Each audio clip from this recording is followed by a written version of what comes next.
When two gladiators are made to fight to the end by the Romans, they band together to fight back and free themselves. With her clan, a priestess by the name of Boadicea conducts a ritual. A group of Roman soldiers materialize out of nowhere and begin attacking her people. Boadicea attempts to escape as the Romans slaughter the tribe ruthlessly, but she is captured. The commander orders his man to handcuff her and have her sold in the market after being impressed by her tenacity and allure. Anubai and dancer Mamawi celebrate with her clan elsewhere. Everyone but her is killed when the Romans attack their country once more. She is being kept captive for sale, just like Boadicea. Later, the settlement of Brundisium receives Boadicea and Mamawi. Together with two other prisoners, Deirdre and Livia, they are then placed on the stage. A flashy man by the name of Prisium shows up as the auctioneer attempts to sell them. The auctioneer accepts his offer to purchase the 4 women for 40 pieces of Egyptian gold. Prisium immediately takes them to his mansion and presents the women to his procurer, Cornelia. Cornelia asks the ladies for their names after Prisium departs. Deirdre and Livia respond without hesitation, but Boadicea is stubbornly silent. As a result, Cornelia strikes her with her chain belt. Boadicea confesses her name out of fear. Finally, Cornelia asks Mamawi what her name is, and she responds with pride. Cornelia then gives the ladies the go-ahead to take a bath. The ladies won't take off their clothes, so Cornelia enlists the aid of 2 men to force them to undress. The males then depart, and Cornelia's helpers bathe the women while she instructs them that their job is to tend to the needs of the arena's patrons. They are soon brought to the stadium, where a deal has just been completed. They are terrified to discover a man there who has a sword pierced through his abdomen. While Cornelia advises the others to get used to seeing people die, Boadicea rushes to the guy. Marcus, a fellow gladiator who just killed the man, approaches Boadicea as the victim passes away in her embrace. He explains to us that since they are gladiators, one of them had to perish. Boadicea, who is furious, tells him that he is a slave. After that, Marcus, one of the most influential men in the city, invites Boadicea and Mamawi to a lavish celebration. Mamawi dances for them after being instructed to do so by him, captivating everyone in the room. Boadicea is serving the guests wine in the meantime when an unidentified guy touches her. She throws a pitcher at him, and one of the guys defiles her as a result. The gladiators were informed the following day by Prisium and Marcus of their plans for a fantastic battle in which 2 men would join up against a single adversary. Quintus, a fearsome warrior, will join up with Marcus, the last champion, to take on Septimus, a man twice their size. The women are cleaning the benches as the males enter the arena. When the gladiators prepare for their battle, Cornelia explains that they need women to warm their beds, so she wants the newcomers to do the work. Mamawi appears to be interested in this, but Boadicea is unmoved. Marcus can be seen gazing at Boadicea as the gladiators exit the arena. Later that evening, Prisium informs the women that the gladiators have chosen Boadicea, Mamawi, and Deirdre because they enjoy eating fresh blood. Prisium promises to summon Cornelia, so the women are forced to comply even though Boadicea persuades them to decline. Marcus rejects Boadicea when she enters his space. He is anxious about the altercation. Despite the fact that Boadicea is aware of Septimus' invincibility, she tenderly touches his arm to reassure him that he has a chance of succeeding. Quintus throws Mamawi into her room, where he immediately attempts to have sex with her. She, however, stops him by brandishing a shattered vase as a warning. She screams that he has no memory of his history and that the Romans taught him to live like an animal. He retreats in humiliation as a result of this. When Mamawi notices the expression of delight on his face, she gives him a second smack before kissing him and caressing his cheek. Marcus and Quintus discover Septimus is untouchable on the day of the battle. Boadicea and Mamawi are nervously observing from the crowd. Septimus gets the upper hand in the arena and stabs Quintus. Marcus also loses his life along with his comrade because he has no hope. Later on that day, Marcus joins a large group of powerful guys in a sauna. They discuss possible twists for the upcoming contests there. The ladies cook dinner in the kitchen. Cornelia solicits feedback from the newcomers about the stadium while everyone is at work. Livia is fascinated by the carnage despite Boadicea and Mamawi's disapproval. Livia, who has been criticizing the relationship, is somehow roused by Mamawi, who then asserts that the relationship was unequal because the first man, Septimus Guild, was simply of Mamawi's race. Mamawi becomes enraged by this and stabs Livia with a dagger. Boadicea attempts to halt her, but Mamawi only fights back. Food starts to fly all over the place as the fight grows worse. Everyone eventually becomes enmeshed in the mess, and pandemonium ensues. As a result, Prisium informs Tamarchus that the ladies are attempting to murder one another. Tamarchus rushes to the location and discovers that he is powerless to stop it. To trick him into ending the fight, Septimus approaches him and claims to be searching for his lover Lucian. Tamarchus informs him that she passed away. Septimus quickly takes action in the kitchen and commands the women to hand him Lucinia.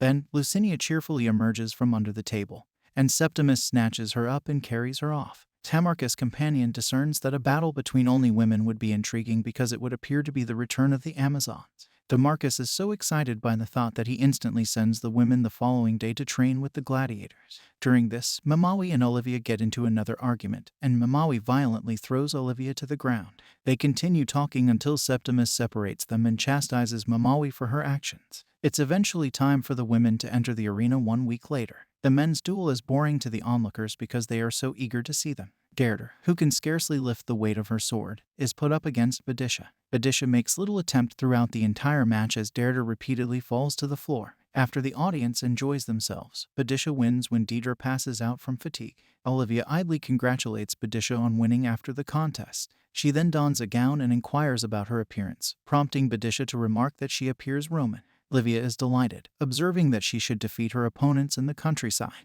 Boadicea and Mamawi comment on Olivia's desire to become a Roman after she departs, despite the fact that she is similar to them. They might perish in the upcoming battles, so Boadicea demands that they aid one another. Mamawi, however, insists that they must assist themselves. The gladiators congregate in the stadium the following day, where Priscium appears carrying 2 scrolls containing the participants in the upcoming matches. He gives Cornelia a scroll as he informs her that another duel for the women will be held the following day. The next thing Cornelia learns is that Mamawi and Livia will compete against one another. When Lucinia is made to battle in the arena that night, she awakens from a terrible dream. She is given the assurance that she will be safe for the time being because Livia and Mamawi are expected to battle. Septimus responds that it must be God's will when Lucinia asserts that the women might perish as a result of these battles. Livia and Mamawi enter the stadium the next day. When it's Livia's time to speak, she reveals that she is a daughter of Rome while Mamawi introduces herself to the audience.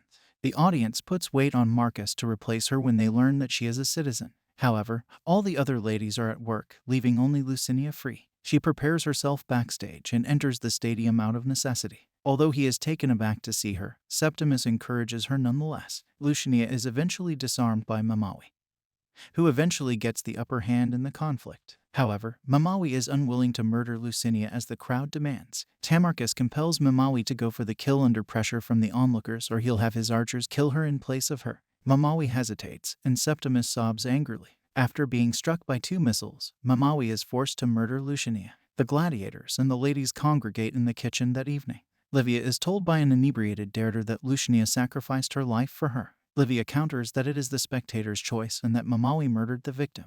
Lucinia was equipped, Mamawi responds, and she also had no other option. Mamawi will soon get used to it and understand that she can live a decent life if she pleases the master. One of the gladiators assures her. Boadicea yells at the men in a rage that they have chosen to be slaves. Boadicea is warned by Cornelia to stop talking or she will have her whipped when she abruptly appears. A second game will be played the following day. Priscium declares as she enters the kitchen at that precise moment.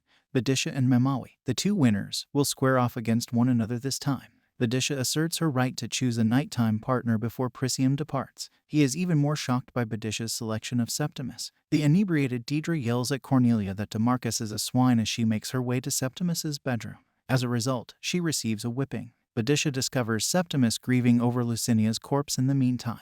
She offers her sincere condolences, adding that she was aware of his love for both her and their daughter. She then suggests that Septimus aid in their flight because Lucinia wouldn't want their daughter to grow up and perish in the arena. Septimus is then instructed by Boadicea to meet them that evening at the catacombs and to bring his weaponry. Later that evening, in an effort to prevent Olivia from reporting them, the ladies make an escape attempt. They discover Septimus is not in the tunnels when they arrive. Without Septimus' assistance, Boadicea warns the others they will get disoriented in the catacombs. In another location, Septimus sneaks into Tamarcus's chamber and makes an effort to kill him while he sleeps. However, Roman soldiers halt him before he can exact revenge on Lucinia. Marcus is startled awake by the pandemonium and begins yelling at the general to crucify Septimus as he cowers in his bed. Mamawi and Boadicea prepare for combat the following morning.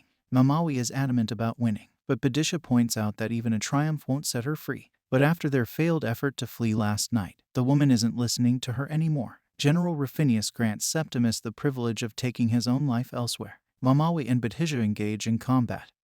In the stadium, Mamawi outmuscles her adversary, pinning her to the ground defenseless. Then, under duress from Demarcus and the crowd, Mamawi is forced to murder Boadicea. Mamawi raises her weapon as the archers aim their weaponry at her. She simply drops it next to Boadicia's forehead on the ground.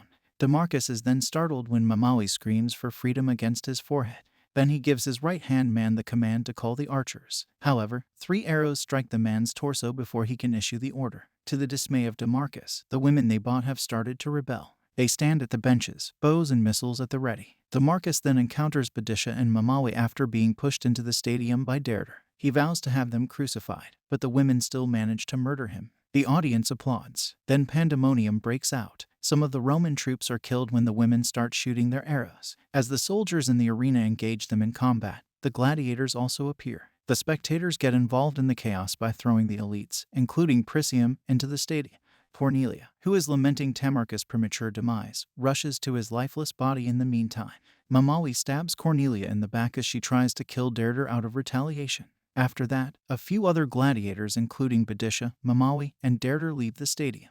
When they try to leave the city, a horde of Roman soldiers block their route, forcing them to flee to the catacombs as they struggle to get through. The 3 ladies and 1 other companion are the only survivors. None of the gladiators escapes alive. Rufinus, in the meantime, informs a member of the elite that because his troops are anticipated in Rome, he will only allow his men to pursue the rebels until dusk. He quickly dispatches some hounds along with his soldiers to the catacombs. When they reach the ladies, a new altercation starts. Their partner sustains an injury that ultimately results in her death, leaving only Badisha, Mamawi, and Derder alive. They are compelled to jump to the other side of the catacombs as they attempt to escape, which frightens Derder. She takes some time to gather the courage to leap, and when she finally does, she misses. When the soldiers show up, Mamawi manages to capture her but finds it difficult to lift her. Derder is suddenly struck in the arm by a spear that one of the troops threw, killing her instantly. Mamawi kills the soldier by hurling the spear back at him in a fury. A smug elite is after the final 2 ladies as they continue to flee. He pursues Badisha and stabs her in the arm when he finally catches up. Mamawi challenges him, but is eventually overcome and forced to the ground. He almost slams a rock into her face, but Badisha stabs him in the belly with her blade. Badisha and Mama eventually make it to the exit, where they are met by the crisp air of liberation.